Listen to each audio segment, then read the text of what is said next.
What is up, YouTube? It is Drex and I am back with another video. Now before I get started, if you're new to my channel, make sure you like this video and subscribe to my channel for more awesome content in the future. But other than that, let's get started.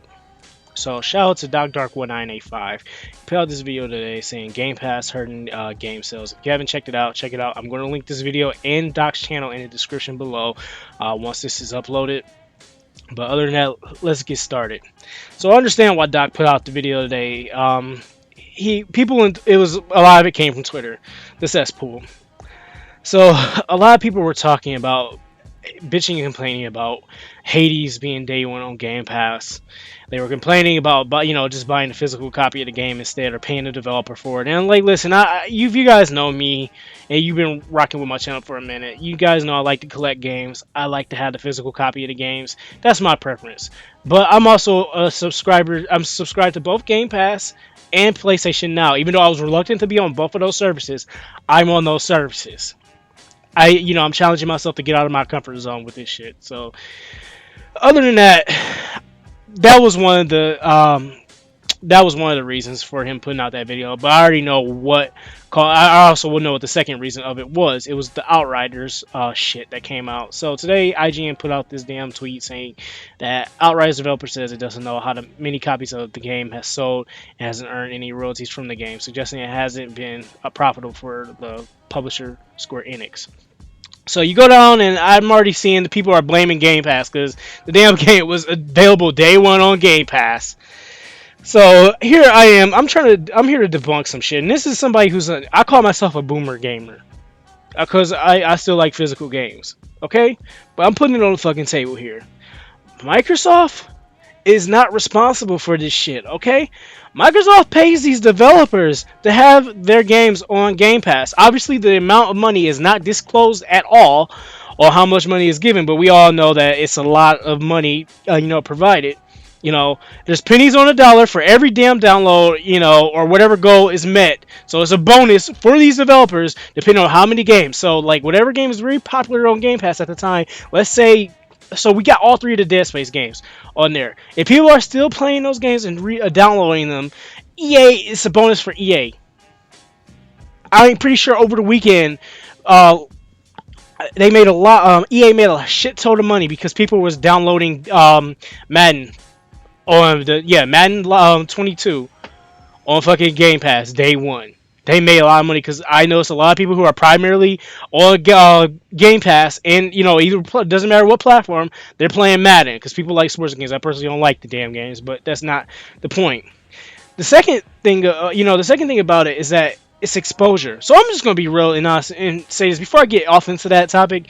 Game Pass is an opportunity for these fucking developers and these companies to put their games on Game Pass because the amount of exposure it gets. So if people missed out on a certain game, let's say from last generation or this generation, and they want to finally catch up and play it, and they have the opportunity to play it, download it on Game Pass, there you go.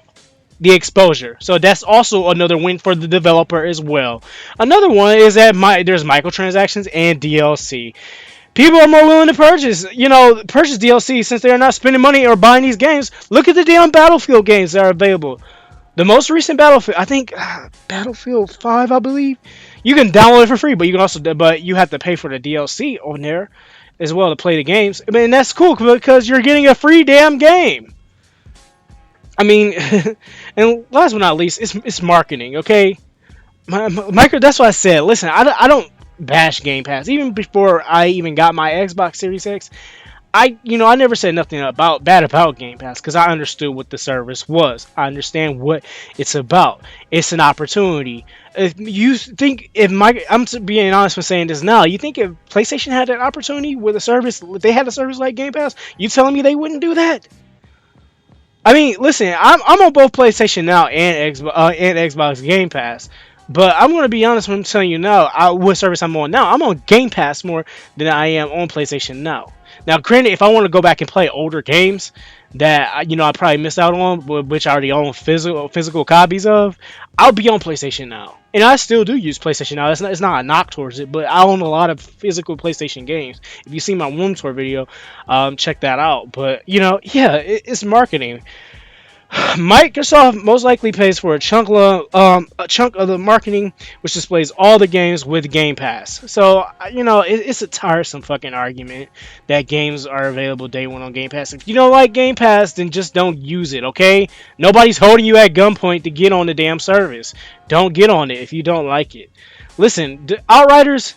I'll be honest and say this now. I haven't beaten the game. I already know the game is short as shit, and I don't know why I haven't had the motivation to just finally finish it. I know I'm like in the last part of the game, but I'm just not motivated to do it. Sometimes I like to take breaks from the game. It wasn't all that great of a game. I know I kind of got grilled for putting my opinion out there about that. But listen, the reason why Outriders probably didn't make a lot of money like it did because a lot of people wasn't interested in buying it day one. I asked my friend. It was only like one or two of my friends who played this game, who I played this game with. None of my other friends wanted to play Outriders when it came out day one. Okay, no one wanted to spend the $70. No one said nothing to me about it. I should have got it if I would have been smart at the time. I had an Xbox. I would have just got it day one on Game Pass and probably played it with friends on there. But it's too late for that now because nobody's really fucking picking up Outriders no more. It's nothing disrespectful to it, but I mean, it just. I think that happened on its own. Game Pass had nothing to do with it. People need to get the idea that it's not Xbox or Microsoft. And I'm telling you now, man. Excuse me, this console war shit is just like getting so damn tiresome. Like you see these old ass motherfuckers like really arguing about this shit and trying to put this out here like on a service.